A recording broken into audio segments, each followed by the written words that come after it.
kepada keluarga beliau, kerabat, sahabat serta pengikut beliau yang istiqomah hingga akhir zaman. Gimana kabarnya Pak? Sehat? Alhamdulillah.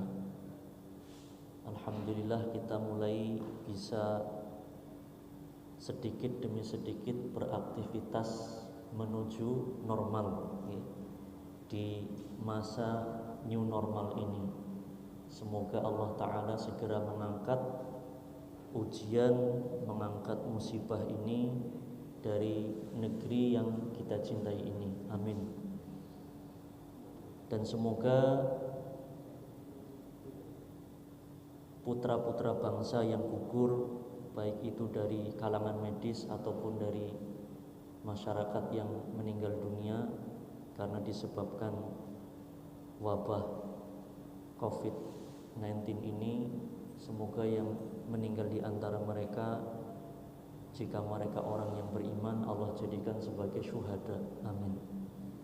Dan yang sakit masih dirawat, semoga Allah sembuhkan, diberikan kesabaran dan ketabahan, baik bagi yang sakit ataupun keluarga yang sedang merawatnya. Amin.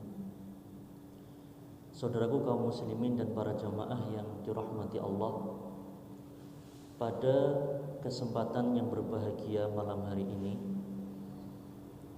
akan kita kupas sebuah ilmu yang sebetulnya ada di sekitar kita, namun seringkali kita lupakan. Ilmu itu ilmu apa Pak? Kalau di judul di flyer udah tersebar belum ya? Di share belum? Judulnya apa Pak? Ilmu padi. Ilmu padi. Jadi kita perlu belajar dari padi. Kenapa kita perlu belajar dari padi? Sebetulnya segala sesuatu yang ada di alam semesta ini, yang ada di sekitar kita, semuanya mengandung pelajaran. Rabbana ma khalaqta hadza batila. Allah menciptakan segala sesuatu ini, wahai Rabb kami, sungguhnya Engkau tidaklah menciptakan segala sesuatu kecuali ada hikmah.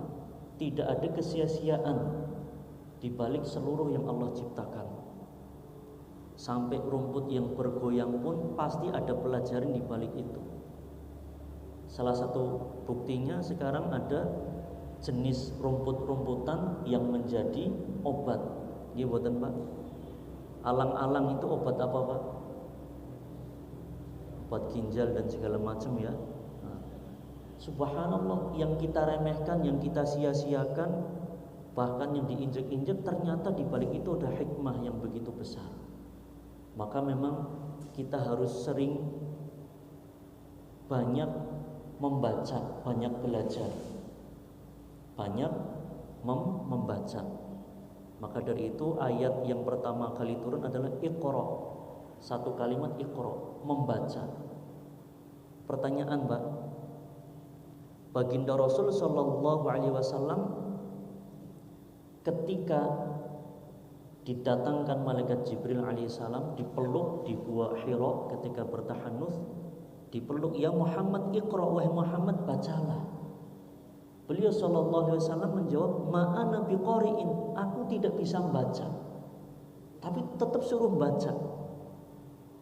Nah, baginda Rasulullah SAW adalah manusia yang pandai membaca, tetapi bukan membaca yang tersurat, karena beliau seorang ummi. Ummi itu tidak bisa baca dan tulis. Dari situ apa yang bisa kita ambil hikmah? Bahwa membaca itu ada dua jenis. Ada berapa jenis Pak? Dua. Membaca yang tersurat berupa tulisan, literatur, referensi, buku, majalah dan segala macam. Yang kedua, membaca yang tersirat, yaitu selain tulisan, membaca alam, membaca lingkungan, membaca kondisi. Baginda Rasul sallallahu alaihi wasallam itu sudah membaca kondisi masyarakat jahiliyah sehingga beliau bertahanus ke Gua Hira. Nah, kembali kepada pembahasan kita perlu banyak belajar, perlu banyak membaca dari sekitar kita, termasuk dari padi yang setiap hari kita makan. Di sini semuanya makannya padi nih Pak. Padi nopo nasi?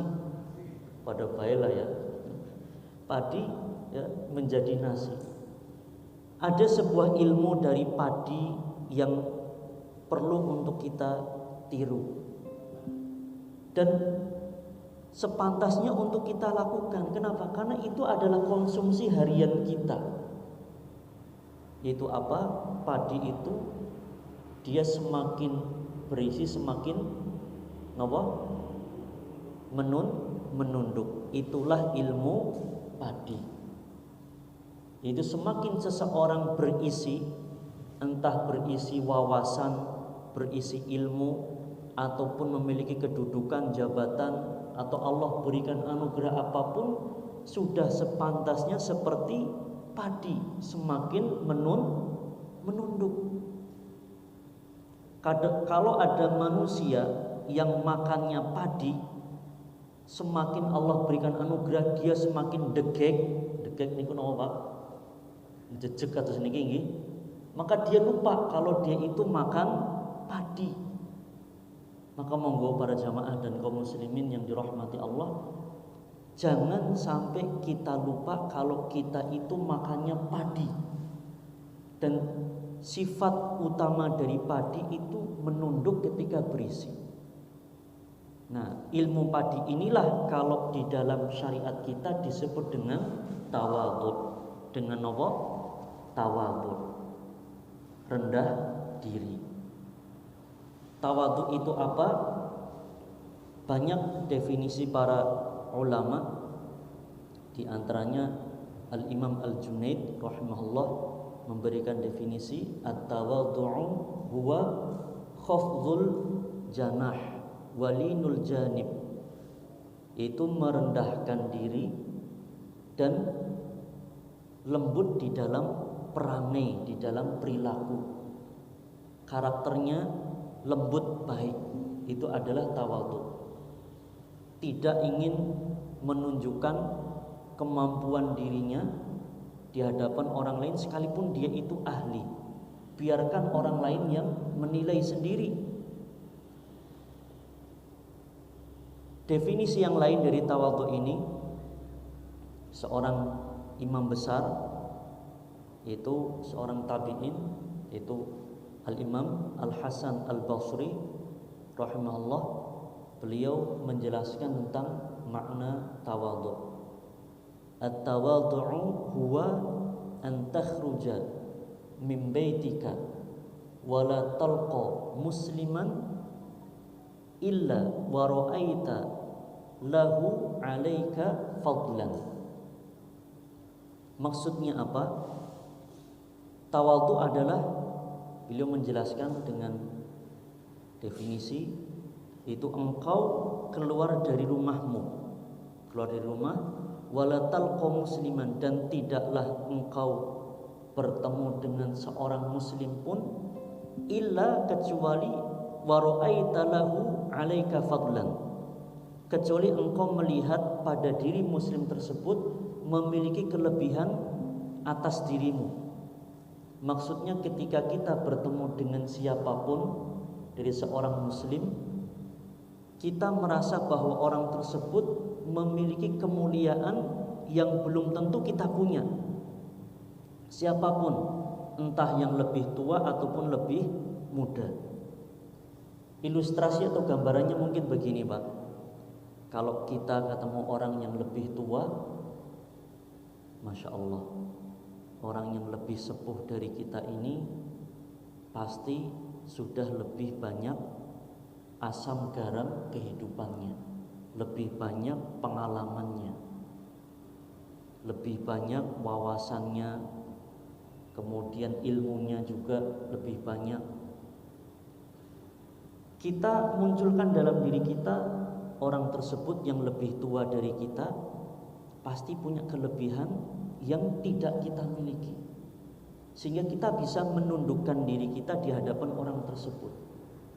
Dan sebaliknya, jika kita ketemu dengan seseorang yang lebih muda dari kita, kita juga merasa anak muda ini punya kelebihan dibanding kita. Minimal apa? Minimal dosanya lebih sedikit dibandingkan kita. Kita umurnya 40 tahun misalkan, dia 25 tahun. Berarti dosa yang dia lakukan lebih sedikit dibandingkan kita. Minimal itu. Sehingga apa? Kita bisa menundukkan diri kita di hadapan orang tersebut. Ini kadar minimal. Belum lagi jika orang tersebut punya kelebihan-kelebihan yang lain yang tidak kita punyai. Seseorang yang ahli ekonomi ketemu dengan ahli biologi. Wah, ini punya ilmu yang tidak saya miliki. Kita menundukkan diri. Sehingga dengan tawadhu ini bisa sharing, bisa berbagi ilmu.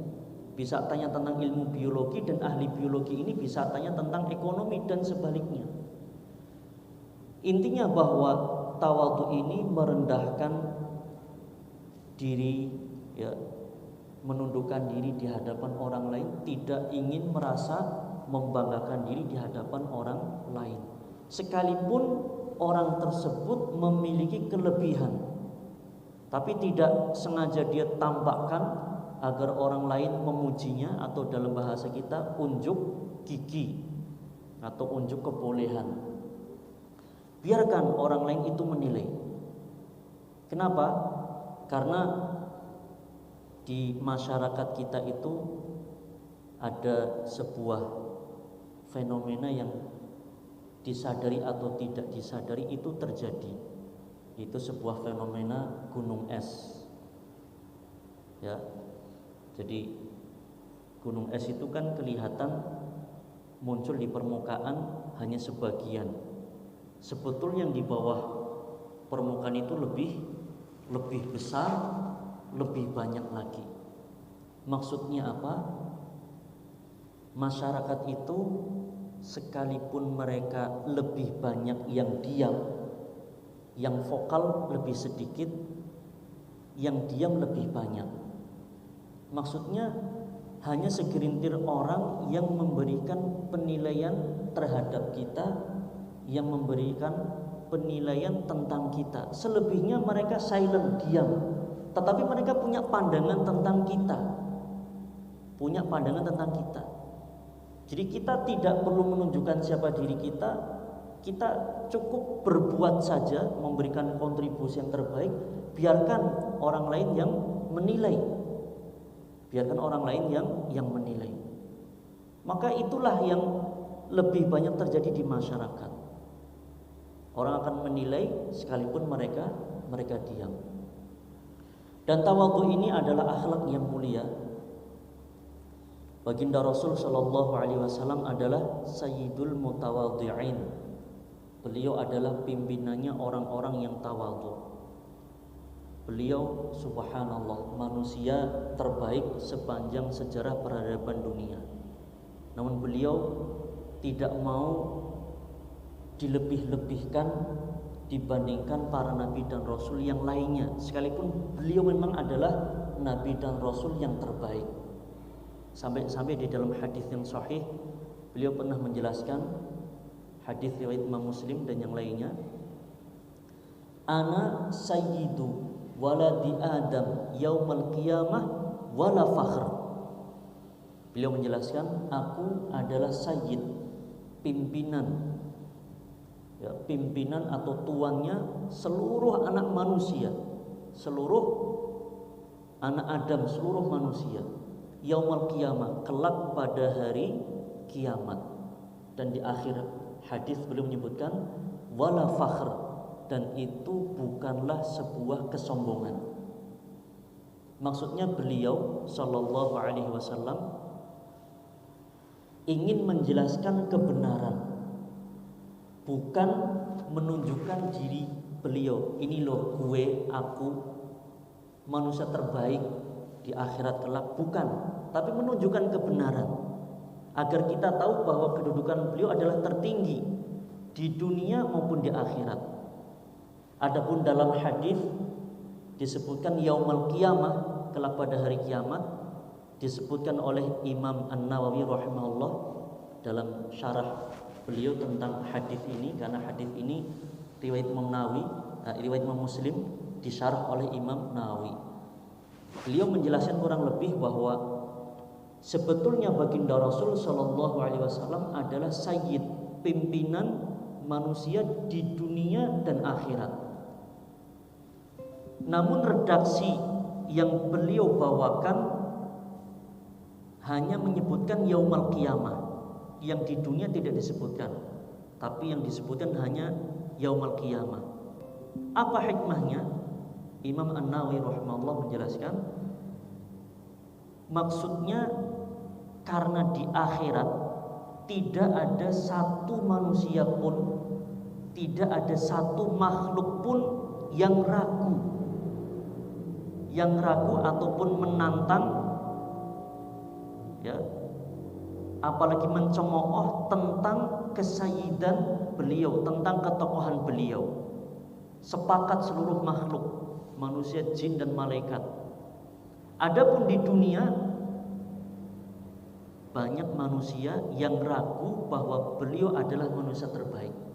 Bahkan tidak hanya ragu, ada yang mencela, bahkan lebih dari mencela, yaitu memerangi beliau dan memerangi ajaran beliau dan memerangi umat beliau sallallahu alaihi wasallam.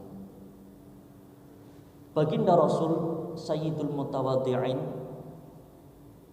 pimpinan orang-orang yang tawadhu ini, beliau pernah bersabda, masih hadis yang sahih riwayat Imam Muslim dari sahabat Abu Hurairah radhiyallahu anhu, beliau sallallahu alaihi wasallam bersabda, "Ma naqasat malun min shadaqatin."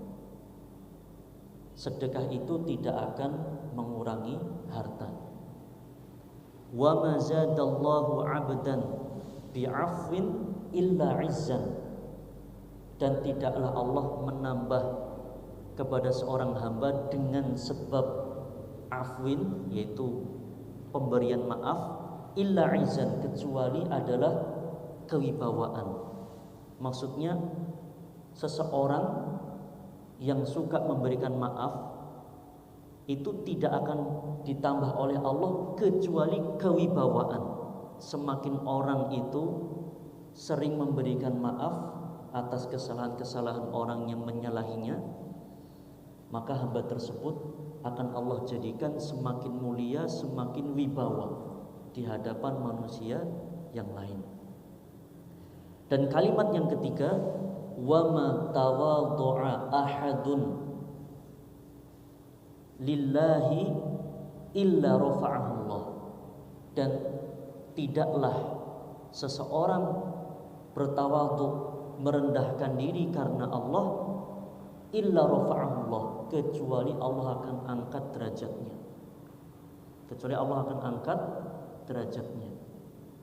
Jadi seseorang yang memiliki sifat tawadhu, tawadhu bukan semata-mata karena karakter bawaan dari kecil, bukan, tetapi karena memang ada niat karena Allah dan ada usaha untuk menerapkan tawadhu tersebut karena Allah, maka Allah akan angkat derajatnya di dunia ataupun di akhirat.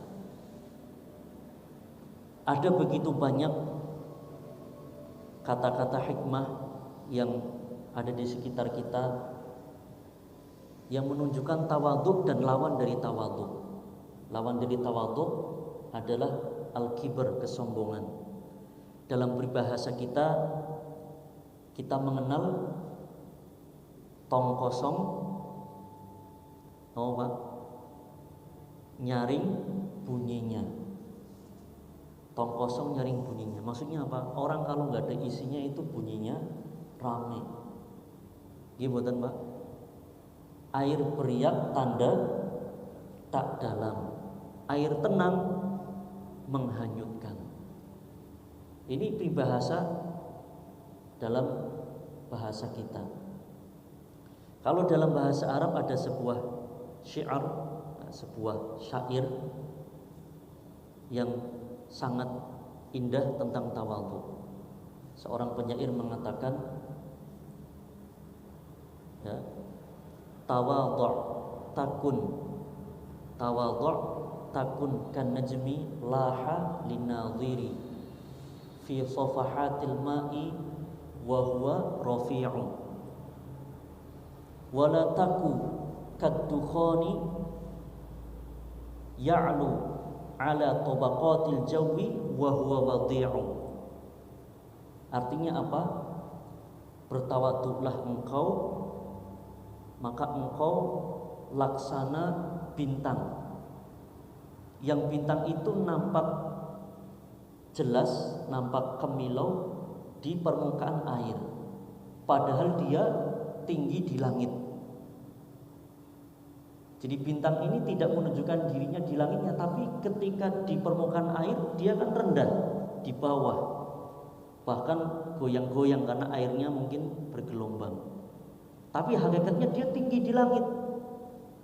Jadi sekalipun dia kelihatan kecil atau kelihatan rendah di bawah, hakikatnya dia besar, hakikatnya dia terang dan dia tinggi. Dan jangan sebaliknya seperti dukhon. Dukhon apa Pak? Asap. Kalau orang bakar sampah atau bakar apapun, itu kan ada asapnya. Gimana? Nggak ada api kalau tidak ada asap, ya. Nggak ada asap kalau tidak ada api, apa gimana? Kebalik gitu. Nah, asap ini dia meninggikan dirinya sendiri, ya.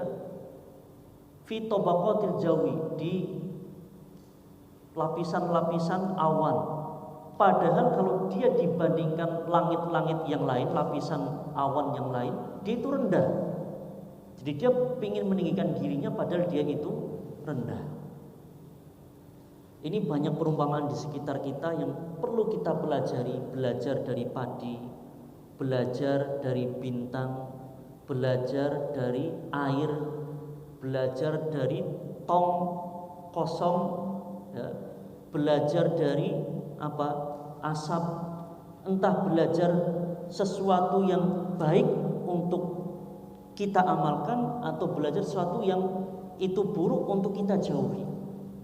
Itu ada di sekitar kita semua, tinggal kita amalkan.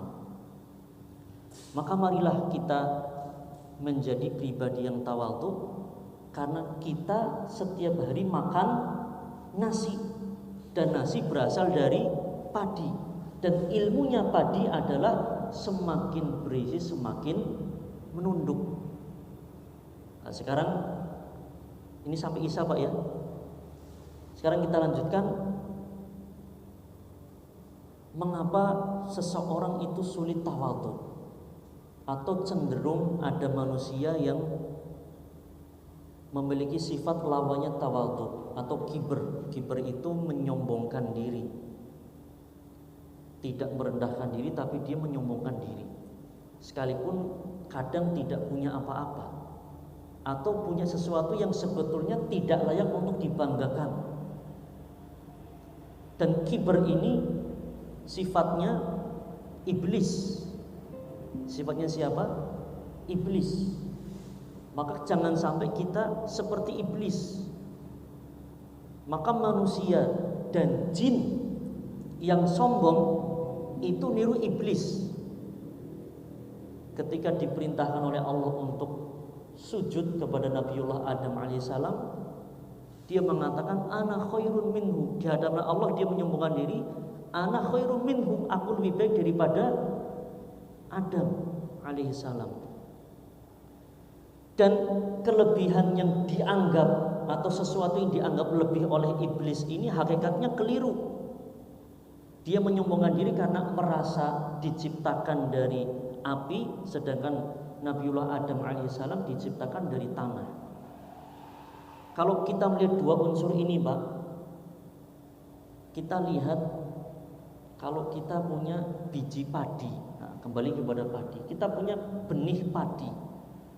Benih padi kalau ditaruh di tanah jadinya apa Pak? Tumbuh. Gimana? Benih padi ini kalau ditaruh di api, apa yang terjadi? Terbakar. Lebih baik mana yang menumbuhkan atau yang membakar? Yang menumbuhkan. Jadi iblis itu sombong. Iblis itu sombong. Dan yang dia sombongkan, sebab dia sombong itu sesuatu yang keliru, yang dia anggap itu kelebihan, padahal tidak. Maka kita manusia tidak boleh sombong. Begitu pula jin. Banyak jin-jin yang sombong. Kalau orang meruqyah, jinnya kadang sombong. Peruqyahnya baca, kowe maca, aku behapal. Jinnya kayak gitu, sombong jinnya. Ada lagi jin yang ngomong, umurku sudah 6.500 tahun. Subhanallah. Ini tiru mbahe. Mbahe siapa itu? Iblis. Banyak kita dapati jin-jin yang sombong, yang ketika dia ngomong kepada peruqyah, dia begini-begini, dia penguasa ini, penguasa itu. Apa yang akan disombongkan di hadapan Allah Subhanahu wa taala? Maka untuk menumbuhkan sifat tawadhu, kita harus mengetahui hakikat kita. Karena para ulama salaf mengatakan, rahimallahu imra'an ya'rifu qadra nafsihi. Allah akan merahmati seseorang yang mengetahui kadar dirinya, mengetahui hakikat dirinya itu apa dan siapa. Ya. Kita itu siapa dan kita itu berasal dari apa. Ya. Kita berasal dari mana, Pak? Dari Cilacap. Pak, dening meneng bae, Pak. Berasal dari mana kita, Pak? Atau berasal dari apa? Kita berasal dari tanah, tempat tumbuhnya padi itu. Itulah asal kita, sama. Tempat tumbuhnya padi yaitu tanah, kita berasal dari tanah. Kita berasal dari tanah. Allah Ta'ala menjelaskan di dalam surat Toha ayat 55, minha khalaqnakum wa fiha nu'idukum wa minha nukhrijukum taratan ukhra. Wahai manusia, ini Allah ingatkan kita, dari tanah kami ciptakan kalian, wahai manusia. Dari tanah. Tanah itu tempatnya di mana, Pak? Pak, di bawah apa di atas? Di bawah ya. Yang kita injek-injek, iya betul? Di bawah. Itu asal kita. Berasal dari tanah yang Allah ciptakan langsung dengan tanah, ya, yaitu Nabiullah Adam alaihissalam langsung dengan Allah ciptakan dari tanah. Adapun kita tidak langsung, yaitu dari air mani. Tetapi asal muasal air mani itu jika dirunut sampai Nabiullah Adam alaihissalam berasal dari tanah. Wa fiha nu'idukum, dan kami akan kembalikan kalian wahai manusia ke dalam tanah, akan dikubur kembali ke tanah. Jadi kita petantang-petenteng di atas muka bumi, jalan dengan kepongahan kita, karena ilmu kita, harta kita, kecantikan kita, kegagahan kita, jabatan kita akan kembali ke tanah, dikubur lagi. Wa minha nukhrijukum taratan ukhra, dan kami akan bangkitkan kalian kembali wahai manusia dari tanah untuk yang kedua kalinya kelak pada hari kiamat. Jadi kita harus ingat kembali asal kita dari apa? Dari tanah. Yang langsung Nabiullah Adam, adapun kita tidak langsung, tapi kita berasal dari air mani. Mohon maaf ini, Pak. Air mani itu kira-kira sesuatu yang kalau kita melihat jijik apa tidak, Pak? Pak, jijik ya? Ya. Mohon maaf, misalkan suami istri sudah berhubungan biologis, keluar air mani, pasti langsung diapakan? Dibersihkan. Ini buatan, Pak. Itulah asal kita. Itulah asal kita, berasal dari air mani ini.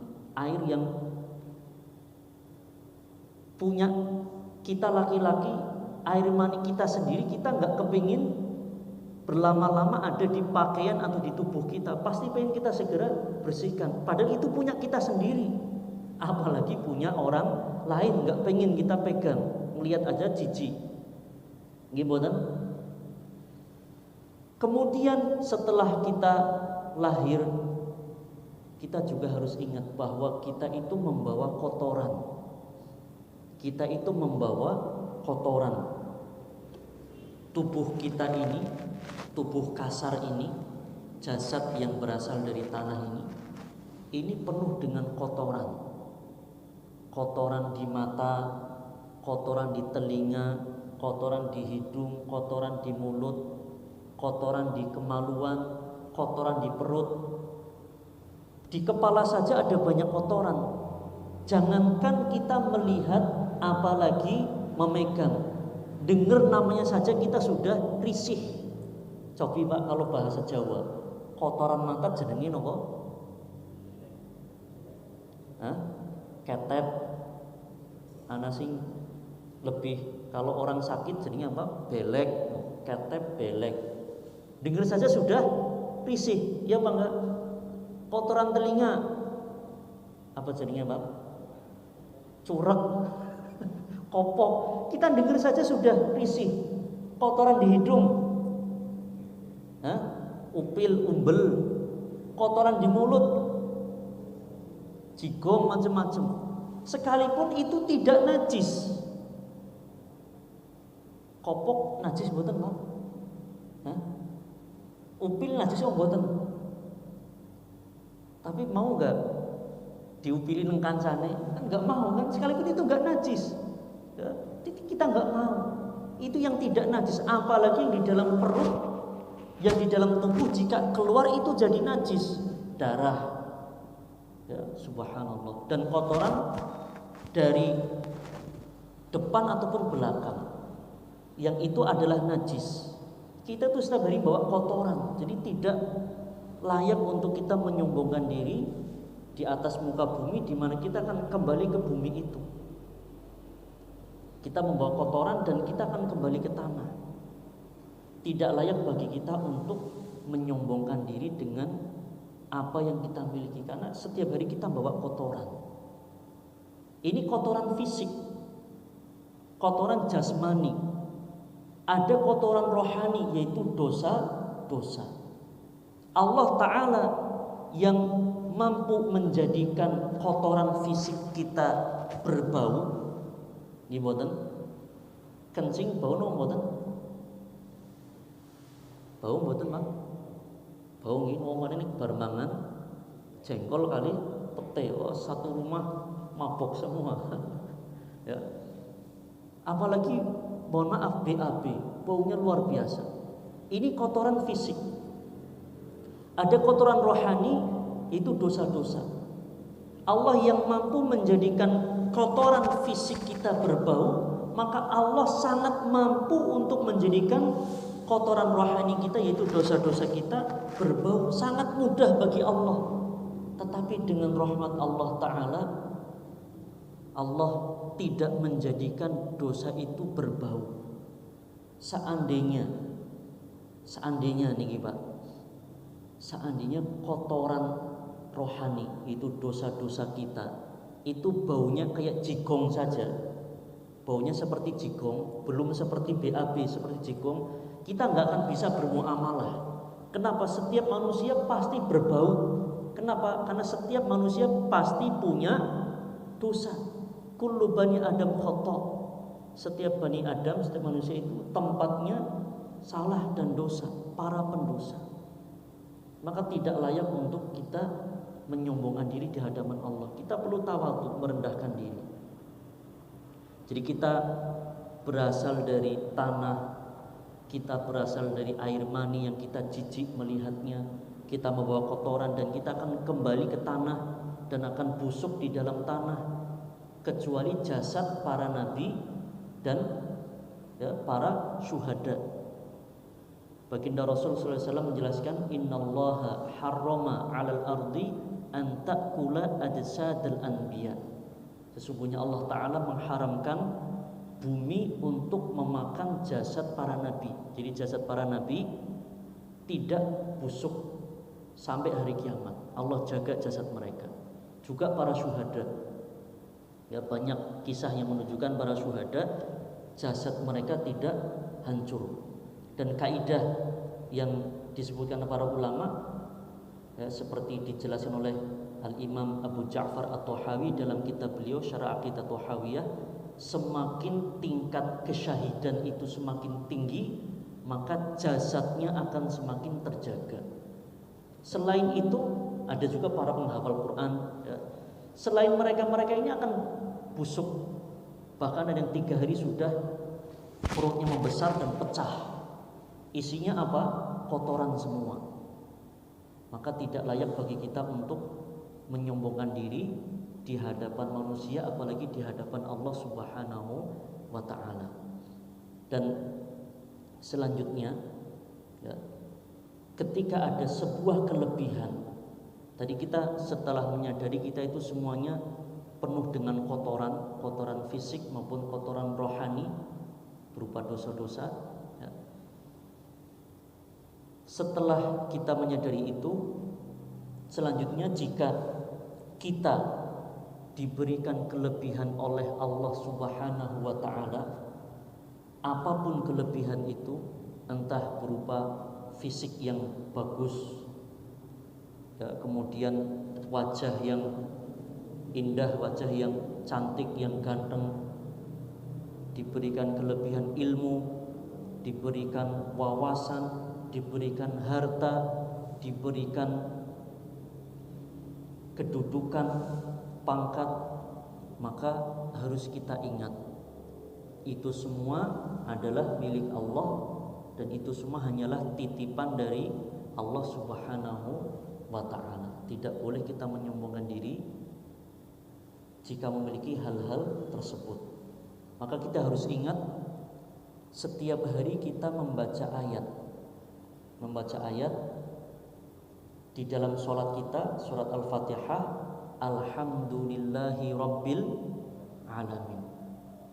Artinya apa? Segala puji hanyalah milik Allah Subhanahu wa Ta'ala. Maka kembalikan seluruh pujian tadi hanya kepada Allah. Kita merendahkan diri. Mas panjenengan pinter temen, alhamdulillah. Kembalikan kepada Allah. Segala pujian milik Allah. Pak, dedikasi Anda bagus, alhamdulillah. Kembalikan kepada Allah. Mbak, cantik bener sih lu, misalkan. Kembalikan semua kepada Allah. Apapun yang kita miliki, kembalikan kepada Allah. Jangan sampai, ya, Pak, prestasi Anda bagus, lu baru tahu emang. Jangan. Kembalikan kepada Allah. Minimal dengan ucapan kita alhamdulillah. Alhamdulillah. Ada doa, ini saya tutup, sudah azan ya. Kita tutup pembahasan ini dengan doa yang diajarkan oleh baginda Rasul sallallahu alaihi wasallam, riwayat Imam Abu Dawud. Ketika seseorang dipuji oleh orang lain, dipuji atas kelebihan apapun yang dimiliki,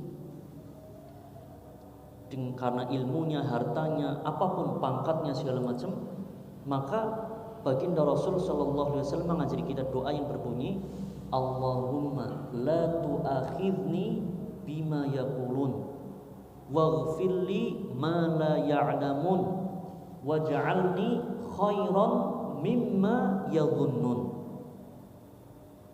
Saya ulangi, Allahumma la tu'akhidni bima yaqulun waghfirli ma la ya'lamun waj'alni khairan mimma yadhunnun. Dakwah teman Pak Ustaz, nah, nanti bisa dicari di buku doa, ada Pak, insyaallah. Artinya apa? Allahumma la tu'akhidni, ya Allah janganlah engkau siksa diriku, bima yaqulun, dengan sebab apa yang mereka ucapkan, dengan sebab pujian mereka. Karena bisa jadi seseorang dipuji kemudian GR, gede rumangsa, langsung membubung tinggi di awan. Gue lu baru tahu emang, karena kesombongan itu diadab oleh Allah. Jangan sampai. Jadi agar Allah menjaga hati kita, jangan sampai kita takabur atau ujub, merasa punya kelebihan. Waghfir lima la ya'lamun, dan ampunilah aku ya Allah atas apa yang tidak mereka ketahui tentang diriku. Mereka muji kita karena belum tahu kekurangan kita lebih banyak dari kelebihan kita. Kalau mereka tahu kekurangan kita, kesalahan kita lebih banyak dari kelebihan yang mereka lihat, gak mungkin mereka memuji kita. Seseorang memuji orang lain karena apa? Ya, melihat kelebihan yang sebetulnya sedikit dibandingkan kesalahan yang Allah tutupi, maka kita minta ampun kepada Allah atas kesalahan yang tidak mereka lihat. Dan yang ketiga, yang terakhir, waj'alni, dan jadikanlah aku ya Allah khairan, lebih baik, mimma yadhunnun, dari apa yang mereka kira. Jadi mereka muji kita karena mengira ketone apik, kelihatannya baik, kelihatannya bagus, padahal kita yang lebih tahu siapa diri kita. Jadi mereka muji, kelihatannya pinter, kelihatannya baik, kelihatannya bagus, padahal bisa jadi itu ekspektasi atau sesuatu yang kelihatan bagus padahal di belakangnya buruk. Maka kita minta kepada Allah agar kita dijadikan lebih baik dari apa yang mereka kira. Mereka menganggap kita baik, ya Allah jadikanlah aku lebih baik dari apa yang mereka sangka. Bisa jadi sangkaan mereka keliru, jadikan kita lebih baik dari itu.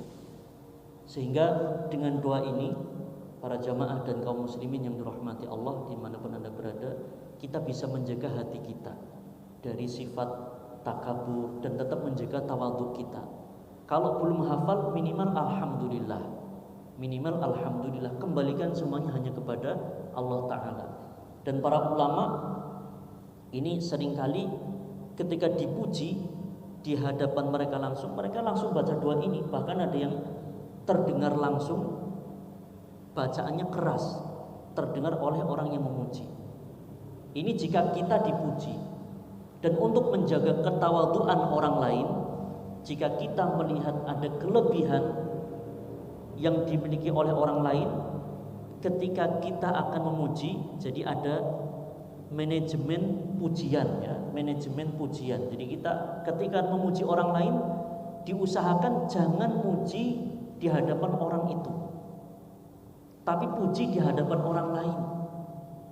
Bisa di hadapan temannya, di hadapan keluarganya, di hadapan anaknya, di hadapan orang tuanya. Yang penting jangan di hadapan dia. Kenapa? Nanti bisa merusak hati, menjadikan takabur, menjadikan ujub, dan yang lain sebagainya. Puji seorang anak di hadapan orang tuanya tanpa anak itu tahu, Masya Allah Pak, putranya panjenengan, Masya Allah, ngaten. Gak perlu di depan anaknya. Masya Allah, ya, orang tua Anda jos, tanpa di hadapan orang tersebut, tapi di hadapan anaknya atau keluarganya atau temannya. Itu pujian yang lebih baik.